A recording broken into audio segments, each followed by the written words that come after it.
My name is Colleen McDonald. I'm a nationally board certified teacher and I work at Cambridge Central School.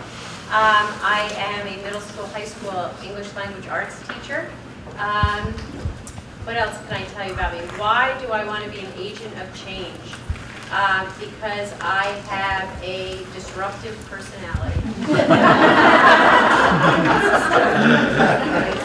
It is very true.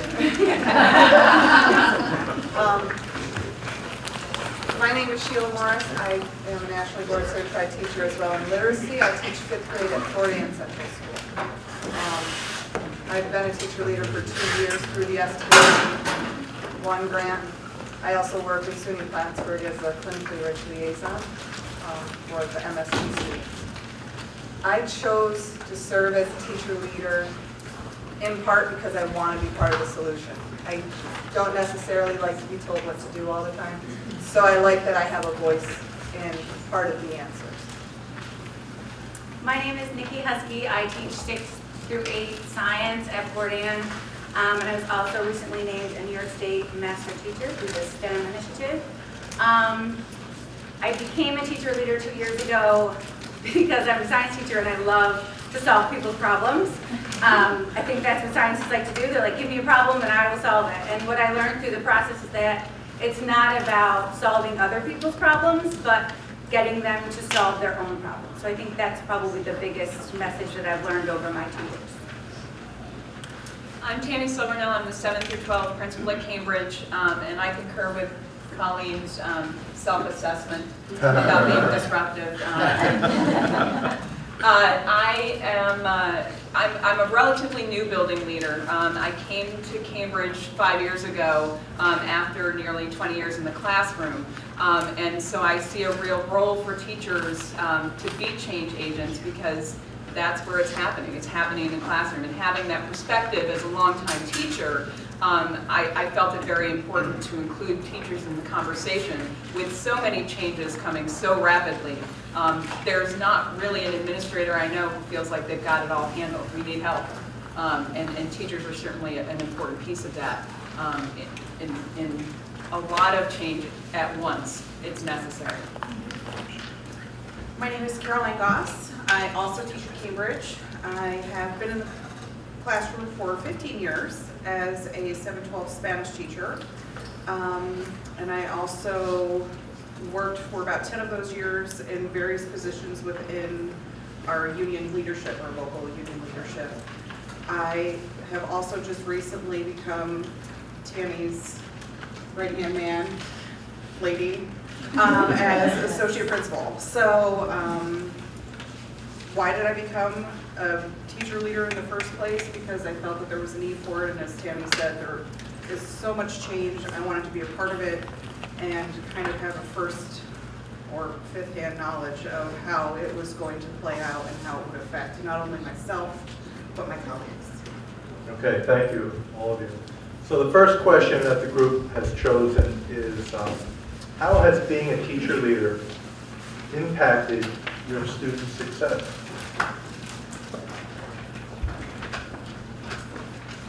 Can we start? Sure. All right.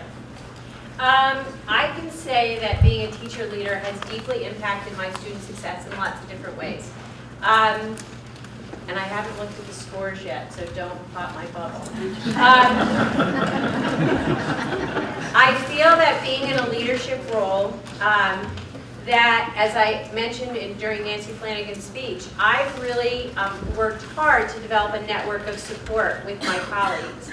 That they can use me as a resource or that I can use them, and that we have lots of professional conversations.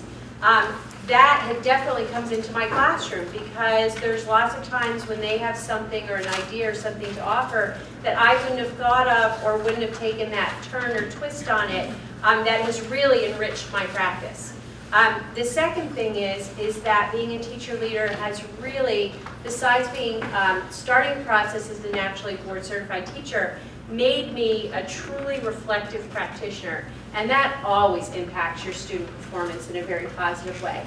And so I feel that those two things, developing that network of support as well as reflecting on my own practice and what I can do better, has really played out well for my students. I think playing off of that idea of the network that you get to create really helps. My students actually see teachers come into my classroom and see me going out and helping other people do things. And when they see how vested I am in what they can do and what they're able to do, they give me 110%.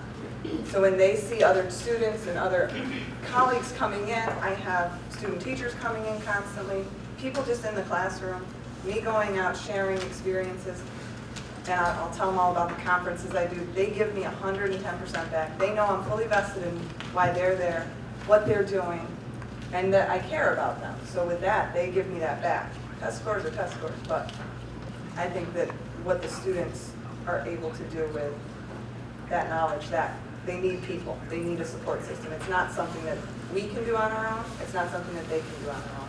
So I think that that's important for them to see. I think it also helps to align teachers vertically and horizontally. So we have a lot more conversations about what's happening K through 12. And in Fordham, you're going to have every student eventually. So by talking about the challenges that people are facing K-12, you can anticipate those problems. You're better able to handle them when they come to your grade. And I personally have every kid for 3 years in a row. So to know the issues that are coming and what the younger teachers or the teachers that teach in elementary are facing, it better prepares me to help prepare them for what comes after. In our district, one of the things that I've seen as an impact on student success is the teacher-generated professional development that's happened. Our professional support providers have done an excellent job in designing PD and delivering it to their colleagues. And it's meaningful PD that is homegrown, that teachers appreciate and can use almost immediately. The other piece that I believe is a key in that PD is that our professional support providers are well respected within the building, and there's an instant credibility with their peers.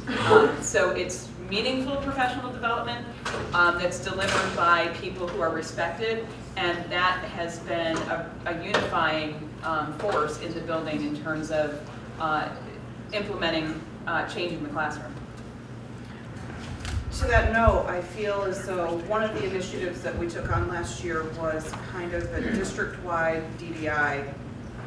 I think every teacher does it informally on their own, but as we call our, instead of teacher leaders, we call ourselves in Cambridge professional support providers. So the PSPs really had a lot of time to get our own little group trained on DDI with Dr. Dana, and then we were able to help our colleagues navigate that process. And I think it helped tremendously with buy-in, and we understand that maybe the social studies teacher is doing it, but how does that affect everyone? And using that vertical and horizontal kind of teaming, you can see where there are gaps and everything else, and I think it helped our faculty realize that there's more to just their content, that these gaps serve a wider purpose. Great, thank you. So it's evident that we're talking about networks, support networks. We're talking about this culture of caring for learning for students. The alignment, the vertical horizontal alignment and discussions that occur, the teacher-generated PD, and with that the credibility that all brings, and then of course the data-driven instruction and instructional leadership. So with that said, what are the critical supports needed for teacher leadership to work? Tammy, maybe you want to start with that one? I think the biggest piece, and I'm going to speak for Colleen Lester, who's the elementary principal, my counterpart in Cambridge, is administrators being willing to take a step back. As we feel the accountability pieces coming into play, there's a lot of maybe temptation to really be hands-on and kind of have a stranglehold on most things that come across our desks. But teachers who are willing to step up and obviously have a vast experience and interest in students doing well, as in addition to us wanting students to do well, Colleen and I really felt it was necessary to take a step back. And even in our planning meetings, initially, we had to have the conversation about not participating almost and allowing teachers to feel that not only did they have a voice, but they were in control of how this process was going to go. It would be very easy as administrators to steer that process, but this really needed to be a process that grew out of what the need was for the teachers in our building, and who knows that better than the teachers in our building. So for an administrator, the temptation to kind of really, latch onto anything and control it from start to finish, it's very hard not to do that, especially when ultimately the buck stops at your desk. But you have to trust the people that you work with. And I think the people on the ground understand what they need a little bit more. So in Cambridge, we were able to kind of do a needs assessment with our faculty and see what they would want as professional development and how the professional support providers could help facilitate that. So a lot of the professional support provider meetings were kind of geared to the needs of our faculty in the trenches on the ground doing the daily grind. And I think that also helped our faculty realize that we are absolutely concerned about their needs and how we can help them navigate through all the changes that are coming. The critical supports I feel that we need are, and Nikki and I both agree, consistent time to meet, to work, to reflect, because we all know that we go through those Superintendent's Day where we try this new thing and then we never talk about it again for the rest of the year. So I think that from a teacher's point of view, we've agreed that monthly meetings to check back in, to reflect, to share, to actually have that research-based time to think about things and take a step back is what we feel is the most important thing. Support there. And also, just to piggyback on that, the time really needs to be scheduled. Because if you're meeting and you say, all right, well, we'll try and find a time to meet next month. Well, next month comes and it doesn't happen because there's 10 more meetings that you had after school. The first year that we had the STLE grant, we really had a schedule for the whole year, which made us prioritize our goals and know what we had to do for every meeting. And it wasn't, okay, well, we'll just schedule that meeting later. It was already established, so we already knew what we had to do and when. And I think that in the second year, we kind of lost that schedule. And as a result, we lost some of our momentum. So I think that having that schedule is really, really important. And the last thing I'll say, I guess, to add on to all this is that so often we take for granted when leaders kind of rise to the top or step up to the challenge that they know the skill set they need to work with adults in the building. And that's not always the case. There is a separate skill set required of our teacher leaders, and I think that it's really important, one of the supports they need is for the group to work together maybe to come up with what skill set they feel they need, and then put the training in place so they feel confident going out to deliver, whether it's adult learning or whether it's communication skills or whatever the myriad of roles and responsibilities are. We are really good at the maybe instructional and pedagogy piece, and that's what elevated us to feel we could take on the leadership role. But there's other skills that are required when you go across that bridge.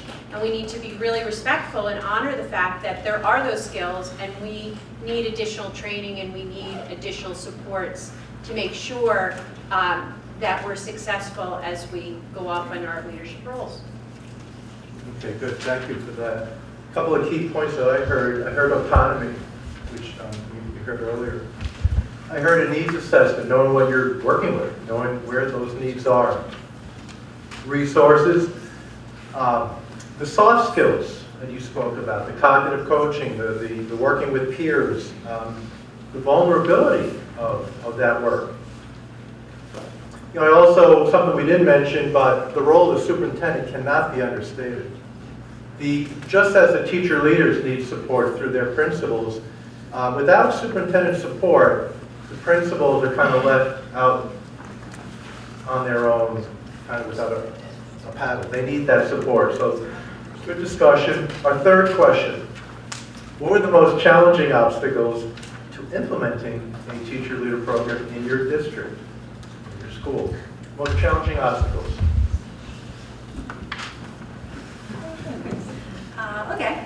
I think our implementation process at Fort Ann differed very much so from Cambridge and the way they implemented the program.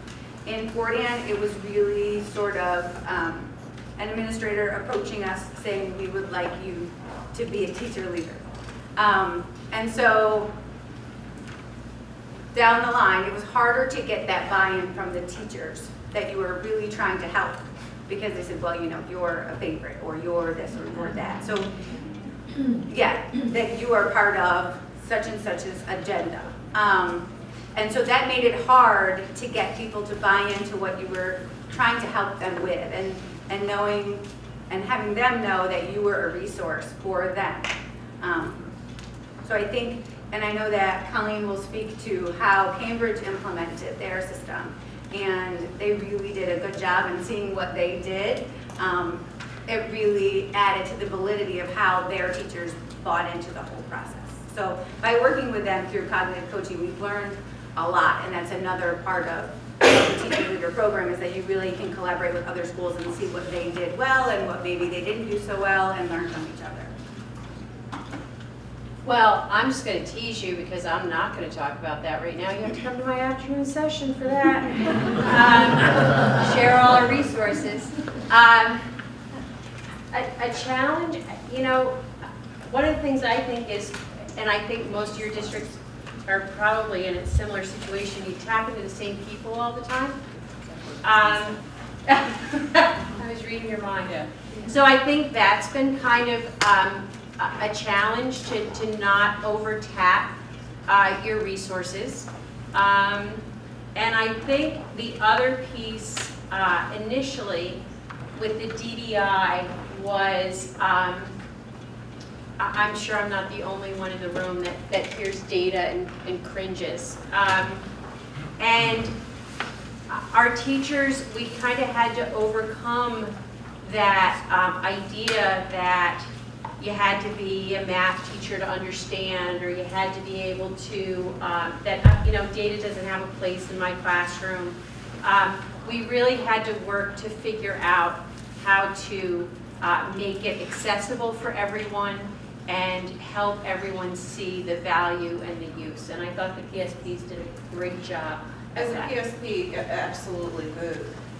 Getting some of the faculty, like, totally understood where we were coming from, and others were very reluctant Resistant. and resistant to see how it could fit into the big picture. Like, they understood why they needed to do it, but they didn't understand why the PSPs were taking, we would have 2-hour delays and work on data. And they just were having a hard time grasping how that could be beneficial across the curriculum. So that was part of my challenge, because my group was, you know, phys ed and music and foreign language. And, you know, it was just, it was hard to kind of get them to see that connection, but once they did, they rocked it. They did a really awesome job. Yeah. I would say that one of the challenges that I encountered is I saw leadership potential in the people who came through our process. They didn't always see themselves as leaders, especially when they were with their groups. So as they were doing the data groups, and I would have, for instance, the science teacher in with the science department, the math department, the technology department, they had a hard time initially redefining themselves as leaders of that group. I don't think they always identified themselves as leaders. You know, they were definitely people I could go to in the building and say, hey, could you help me out with this? But they never really identified it formally as a leader, and here they were in this formal role as a leader. They always just kind of came by it informally. Some people were initially uncomfortable with that. And I think in looking back, maybe they would have been more comfortable if they weren't with their immediate departments. And maybe if they were with other colleagues who they didn't see on a regular basis, you know. So if I had my math or my science person working with, you know, foreign language and music, maybe that would have been an easier way for them to identify as a leader rather than with the people they ate lunch with every day. I think that was a little tough to ask for initially. They got there, but the first couple of DDI meetings were a little daunting for some of them. They were anxious. Okay. I think pretty much throughout the different projects we did, the big challenge, again, was the teacher leaders and seeing themselves as teacher leaders. When we launched our grants, and we launched them here with some staff development, you know, what are your biggest concerns and fears was a question we asked early on. And unanimously it was, will I have credibility? Will my peers respect me? And so that was something that had to be overcome. And it was. Okay, our fourth question. This is the one I slipped in, yes, Tommy. I did slip a question on data, and it came out number 4. How do you use data? If you knew me at Glens Falls, they used to call me Dr. Data, so I do have a preference for data. How do you use data to determine need within your school? And what do you do with those data? So how is data used to determine need within your school, and how do you use those data? What we did in Fort Anne was we surveyed our staff to see what their need was for curriculum. But then we looked at the standardized tests that we given. We used STARS assessment and analyzed it top down, so what the whole crew needed first. But we had data meetings that we met monthly on, and we would use that to have a collegiate conversation about where we need to go and how we need to get there and what's working, what's not working, instead of just sitting at your desk saying, oh, these kids can't get this. You had somebody to talk to bounce ideas off of. But because it was a monthly planned meeting, we could try different things and come back to the table with it. What I'd like to see this year is maybe organizing that. So we came back with a little nicer blogs and like what you do with the reference sheet for everyone to have access to. But I think that it opened up the conversation that we're all in the same boat and we all need to look at the same stuff. They're just kids. So I think that helped us have that conversation. Even with, I worked a lot with 6th through 8 ELA, and I'm in 5th grade, so I'm still in the elementary. So it was nice to go up to the high school, and every time I was up there, they were like, what are you doing up here? So it was nice to have that conversation where they got used to seeing me. So. And also, I think, I lost my train of thought. I was thinking about, yes, Sheila. Give me a minute. Someone else wants to jump in. Go ahead. From an STLE perspective, in terms of managing the project, we use data a lot. We did surveys. We did a needs assessment survey. We also did, when our PSPs developed workshops, we did exit surveys on the workshops, and we used that data to inform. So we actually, a couple of them, we did twice. And so the content actually shifted during the second presentation because of the data that was received from the surveys and feedback of the first. And I think the teachers really responded very positively to that because we were actually listening. And so we tended to get more feedback. It was like a really nice cycle because then we got more feedback because they saw we were using the feedback and we were being responsive and respectful and incorporating what they thought was missing or what they thought they needed. So we've used data a lot of ways, and State Ed just loves the graphs that I sent because the summary of the data and the responses is fabulous. I remember, as a science teacher, I think the focus is always on math and ELA, data. They have really, convenient ways to assess student learning. And I think if you're a non-math or ELA person, you can sometimes feel left out of the loop. And you could say, well, what does data mean to me? It doesn't matter. So I think it's really important for the math and ELA people and for the teacher leaders to kind of get everybody involved on the data to show everyone what it means, because it's not just the math or the ELA teacher's problem. It's really everyone's concern, and everyone can be working towards the same goal. But I think often, and I know as a science teacher, I kind of felt like I was out of the loop. Like stars, I don't know how to read a STARS report. I do now, but I didn't then. So I think a lot of times those people are left out of the conversation, and I think that they're missing out on a really big asset. I think teachers have been using test data especially forever, but it's always been in this silo. After you give a major exam, you do an item analysis, you know where your kids are strong, you know where they're weak, but it's always been within the context of your own classroom. I think one of the things that the data meetings and what our DDI, the 2-hour delays did, was bring everybody together and compare.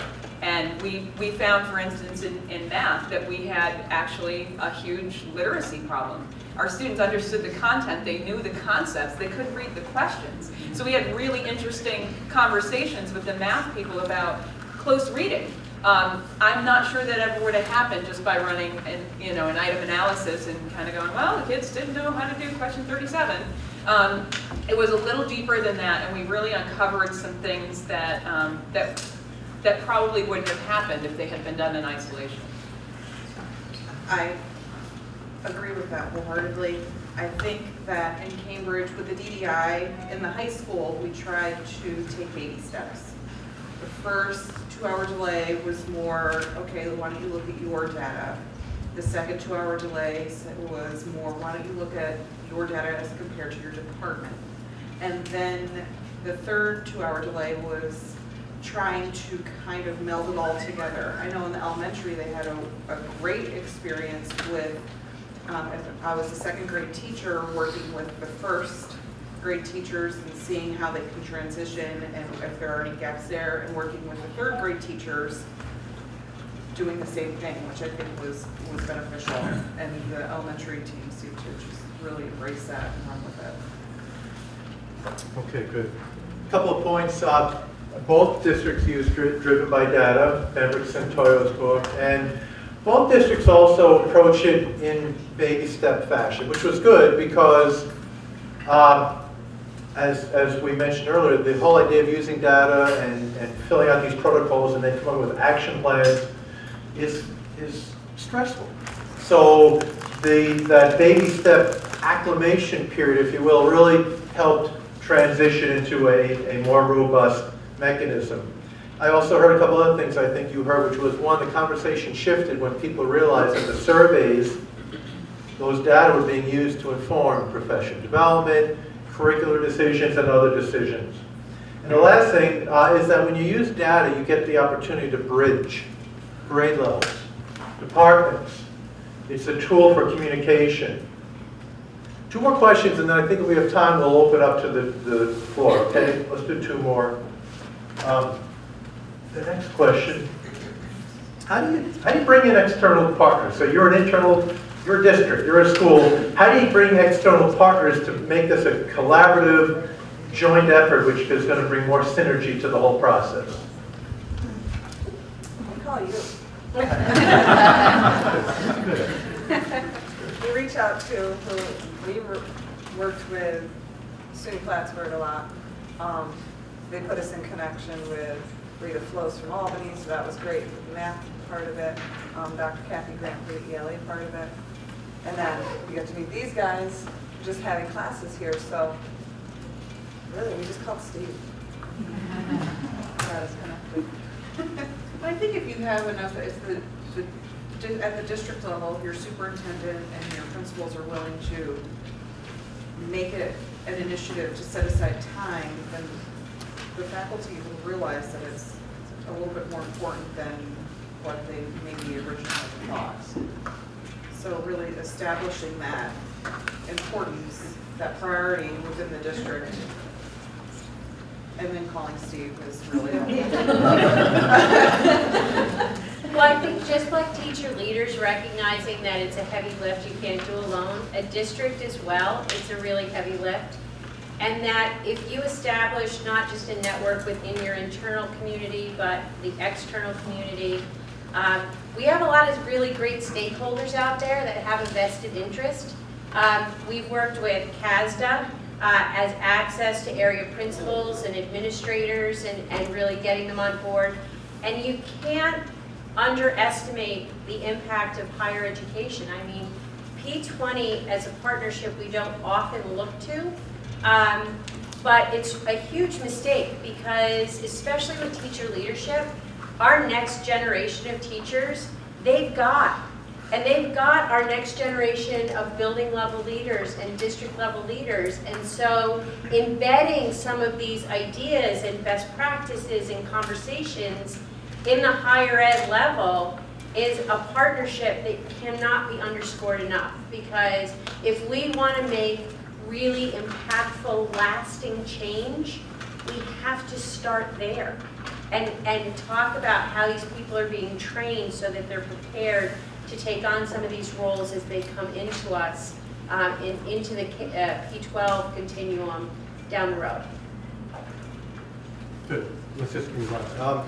You know, BOCES, Jim Dexter and crew, WSWHE BOCES for us is very important. NBCNY, you know, the National Board Network, the Greater Capital Region Teacher Center, there are these players that exist with wherever you're at that really can do good work if you seek them out. And I have good friends that I've sought out and they've sought me out, and it really helps a lot. I think you guys want to ask some questions though. So maybe we should just take the last 8 minutes and see what questions that we might want to ask the panel. All right, so yes. I just had a quick question for Caroline. You referenced your delayed starts. How frequent were those? We arranged 3, and they normally coincided, I think the first one, help me out if I'm mistaken. October to coincide with maybe the first quarter ending. Or the pre-assessment data. Oh, yeah, the pre-assessment data. And then we did one Midterm. after midterms, so early February, and then one again in May. Early May to prep for end of the year assessments. Yeah. It was great. I thought it was worthwhile. In fact.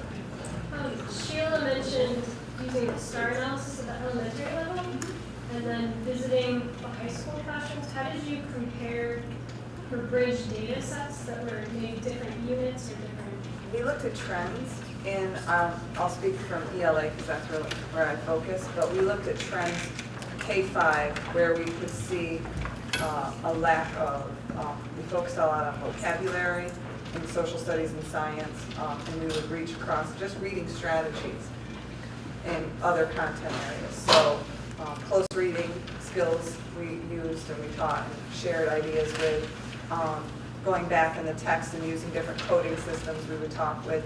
So it wasn't like specific right down to the student, but we looked at trends overall and then tried to bridge that gap between there.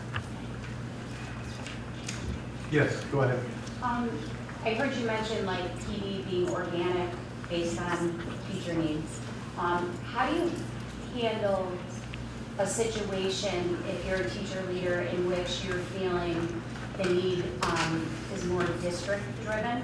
In other words, if like administrators perhaps are trying to put forth their goals for you as a vessel, how do you handle that when you're not in such a good answer? Definitely speak to that one. That's kind of one of our problems was the DDI was what our district needed, but it was also our principal's goal. And we got a lot of pushback on that, but what I kept reminding my colleagues was, we're here for the students, and if this helps the students, then that's what we're going to do. If that's their part and that's separate, that's one thing. I'm not their minion. What I am here to do is help the kids. So as long, and there's no argument there. If you keep bringing it back to what's good for the students, what's good for what they need, and that's what the data is showing. And there's really no argument. They can argue, but it's not valid to me or what there. That's kind of how, but that was huge this whole year. I think it's important to have balance too. There's certainly something to be said for a district initiative, but there's also something to be said for teachers feeling that they need a little extra professional development in a certain area. So in Cambridge, we did have DDI, the 2-hour delays, But the PSPs also took that needs assessment, and we did like many workshops after school. If it was building vocabulary or close reading, we did that, and eventually that started to take off, and it, you know, became a little bit of a force. So it was relevant. We were addressing both the needs. I think it's important to establish some sort of balance. Annette? Go ahead. How will you sustain this after STLE goes away, funding goes away? Do you feel like there's an investment within the district to continue the stipends for your kids? I will speak with your help, I'm sure. Colleen and I have had lots of conversation about when the money goes away, where is this going to go? And we had conversations about trying to get it negotiated in the teacher's contract because we feel very strongly that as much of a support as it is to staff, it's a support to the administration as well. So I know that that's an ongoing conversation, and those roles are, I think people will still fill those roles. It would be nice to formally identify them and compensate them for filling those roles. And I think that's a conversation that we're currently having through negotiations. It started that conversation, and I think it's going to be ongoing because I think we feel it's a huge time commitment, it's a huge professional commitment, and people should be compensated for it. So the union leadership is kind of discussing this with you?